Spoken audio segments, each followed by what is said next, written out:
In this tutorial, I'm going to show you how to use digital measures to prepare a grant proposal for a UWL grant.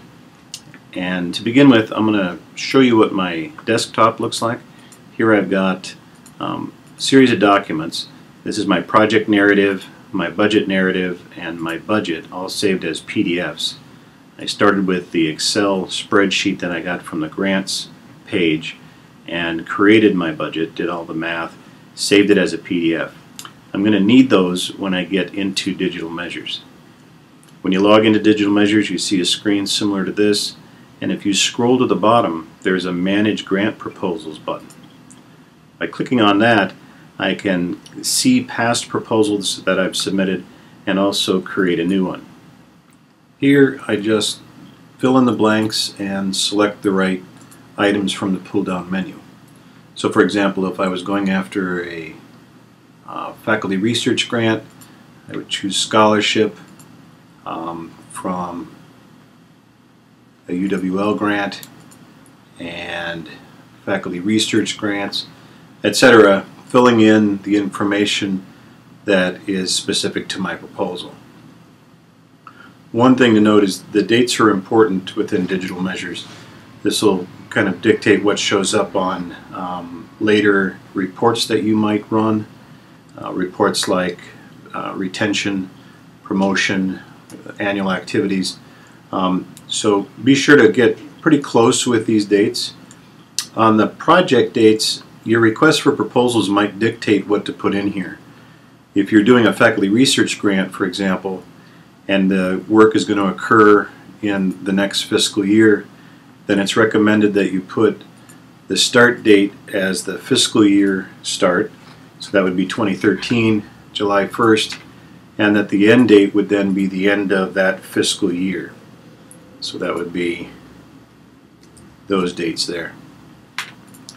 Then you scroll down and automatically you're listed as a principal investigator, but if you wanted to add other individuals to a particular project, you could. Just click the Add button and select them.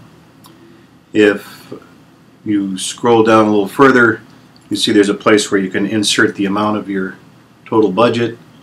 You can talk about other funding sources that you might be applying for, and if there are none, you can put the word none or leave it blank. And here's an area where you type in your abstract. If you've got it written in another document, you simply copy and paste. And down here is where we store the files that we have on our desktop. So I'll select Choose File, and my project narrative I had named Narrative, so I'll hit Choose there, and I'll repeat for the other parts of my proposal. Down below I have places to store letters or additional documents that might support my proposal. And again, sometimes these are required elements and sometimes they're optional and sometimes they're not allowed. So check the request for proposals before you start building these into your proposal. Finally, down here, as part of the proposal process, I need to enter my initials to verify that I will seek the required approvals. This takes the place of a signature sheet that we would have been used in the past.